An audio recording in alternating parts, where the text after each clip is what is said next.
Hey guys, let's get right into this week's video. This week we're taking it back, all the way back to Christmas Day when I made this delicious prime rib roast with my son Dennis, who helped me pull this delicious meal together for our family. So I'm not going to hold you. Let's get to this countdown and check out this recipe. All right.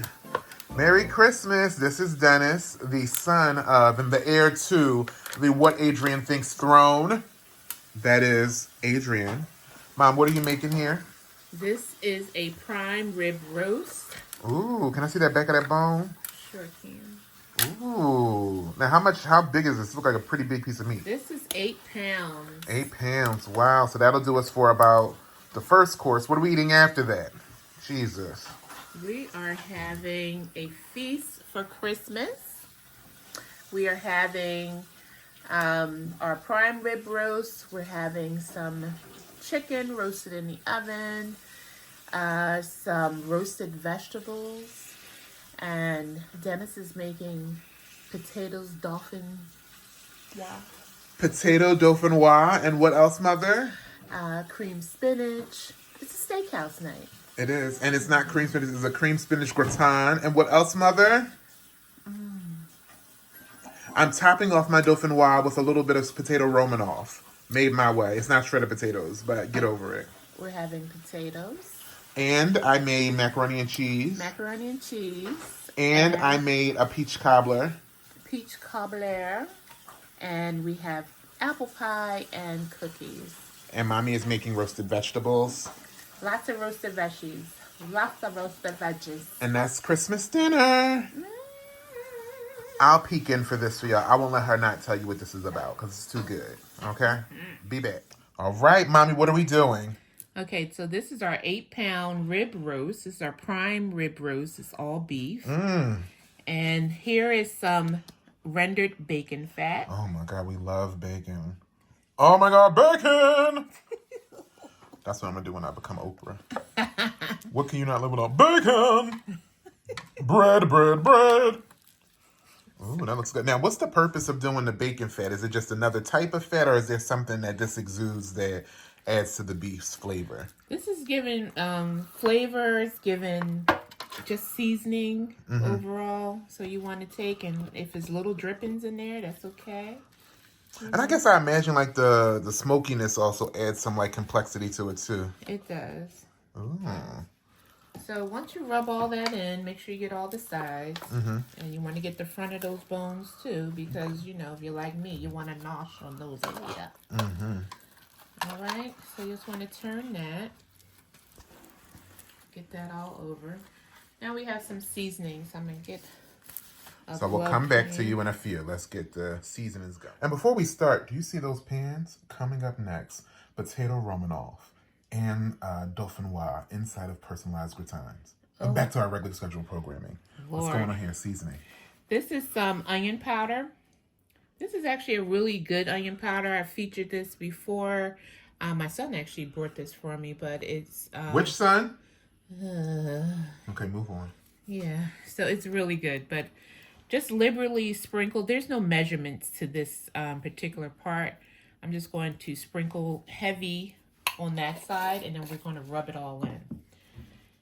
Then we have some no salt seasoning. This is organic. This has marjoram, thyme, garlic, onion, all the good things. And you see I take off the cap so I can get it on like I want. And this is good too, man, because I guess no salt kind of just gives you the bean to have like the flavor without having to put too much. But the beef can really take some salt, I imagine. The beef can take a lot of salt, so we're going to get to that in a moment. Okay. And then we have some granulated garlic. Okay. Beef, how you feeling? Succumbed. I'm inundated. Nothing but bacon fat and seasoning. Sorry, back to you. And you want to put your garlic powder on. Again, we're just liberally seasoning. And we have some black peppercorns. We're just going to crank those on. Crank black pepper. And you want to go pretty heavy on your black pepper. You know, beef can stand a lot of black pepper, a lot of salt.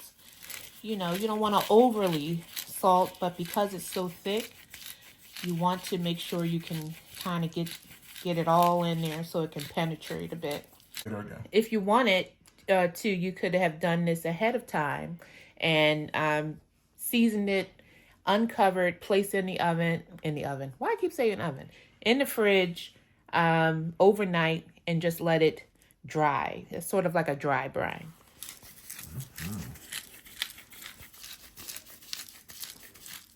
So good. This is looking delicious. And I'm going to add more black pepper, but I'm just tired of grinding it. And I have some Himalayan pink sea salt. If you don't have this, you can use kosher salt. We want to get a good bit of that on here. Again, no measurements. You just have to season until the ancestors tell you to stop. Nope. Keep going. So I'm going to...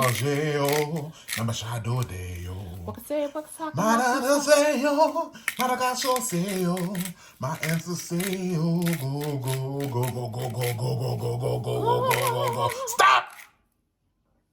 Go, go, go, go, go, go, go, go, go, go, go, go, go. Stop!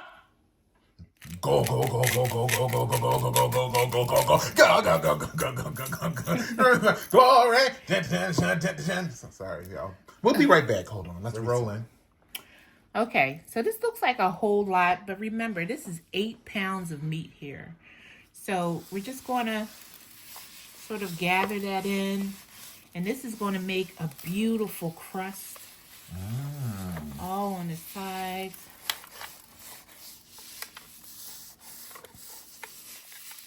That beef is being massaged. Massaged, honey. Miss Honey. Miss Honey. Honey. So you just want to get all the sides. Flip her over. Flip her over. Let her know you love her. Yeah. Let's pick up some of those seasonings. And I'm just going to go in with a little more of that cracked pepper and Himalayan sea salt on the back. That is going to form such a good crust now you're looking at it. Yeah.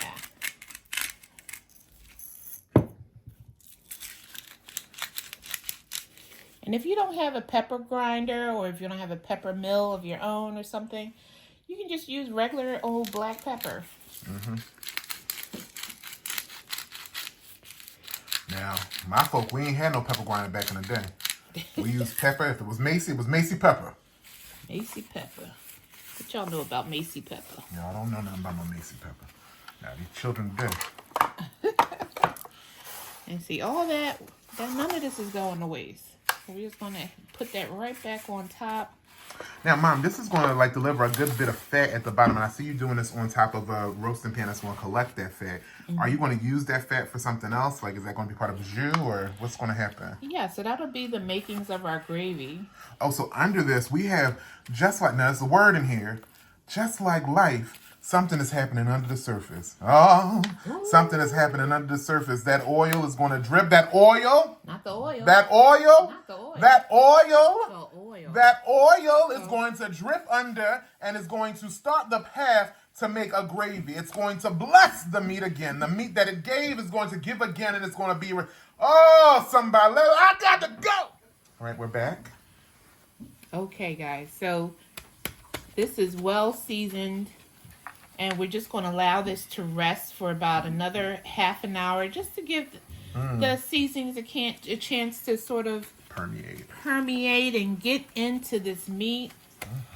Now, wait a minute. We put it in for 500 and we turn it off and leave it for a period of time, right? Yes. Okay. We're going to roast it at 500 degrees for 5 minutes per pound. So 8 times 5 is 40. And then after that, about 40 minutes, we will turn the oven off and just let it sit inside the oven for about 1.5 hours to 2 hours because that cooking temperature will carry over, and that's going to give us a perfect medium temp on this here prime rib. Prime rib roast. Exciting. All right. All right. We'll be back. Prime rib. Still going. Okay. Been resting for a half an hour. Looks like, I mean, now it's like the meat is adhered. The coloring looks more dense. What's happening, Mother? So this is going in the oven, 500 degrees for about 40 minutes. That's 5 minutes per pound. Remember, this is an 8-pound prime rib roast. So it's going in the oven for 40 minutes, and then we're going to turn the oven off, and it'll just be in the oven for about an hour and a half to 2 hours. Yum. All right, be back. All right, that beef in the oven. Now we putting in some vegetables. Tell me what's all on here. We have some summer squash, we have some zucchini, some onions, orange bell peppers, red bell peppers, and mushrooms. Exciting. Now, these are going to go in the oven with that beef? It's going to go right in the oven. I'm going to just cook it and keep it cooking and let it just go ball out. Yes. All right, be back. All right, Mom. All right, guys, so it is done. She is looking beautiful. Look at this crust that we got from the seasoning. You definitely don't want to miss that step. Now, the first thing we want to do is trim off the bones, the ribs. And you want to get as close to the rib as possible. And so I'm just dragging my knife straight across.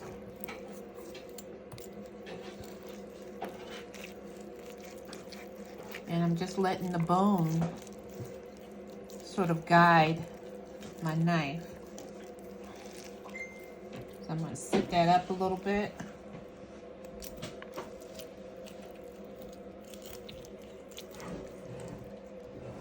I'm going to turn it to its side.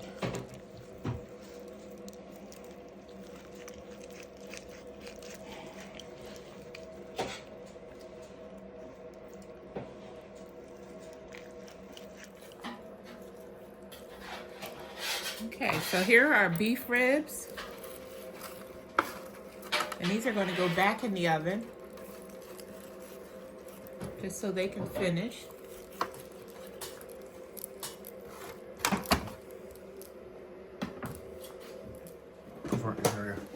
All right, so let's see the temp that we have on here. We have the perfect temp. Now, you know, oh, look at that.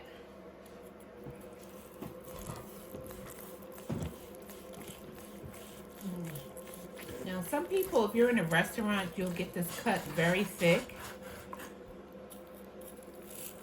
But I like to cut it nice and thin.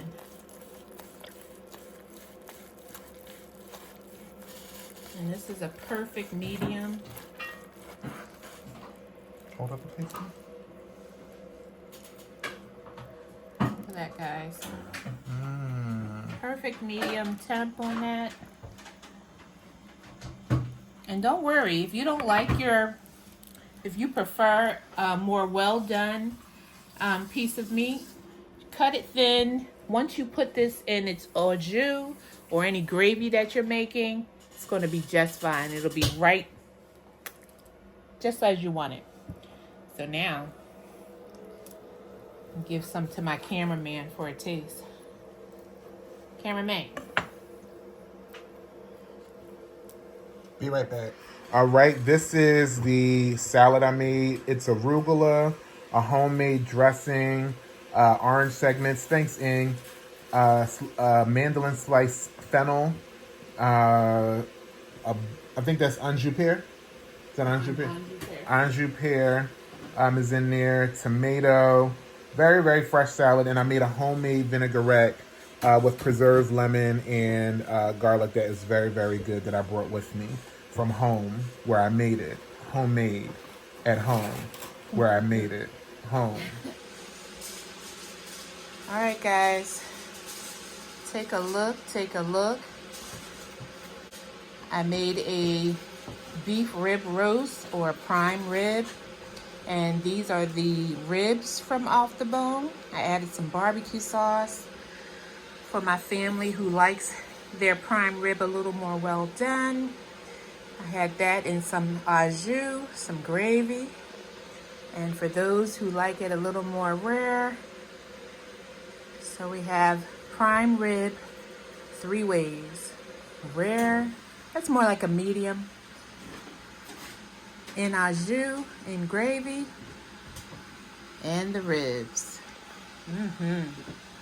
Video coming soon. Christmas dinner. So guys, I hope you enjoyed this video of our delicious dinner that we had back on Christmas. It turned out amazing and everyone was very full and very happy.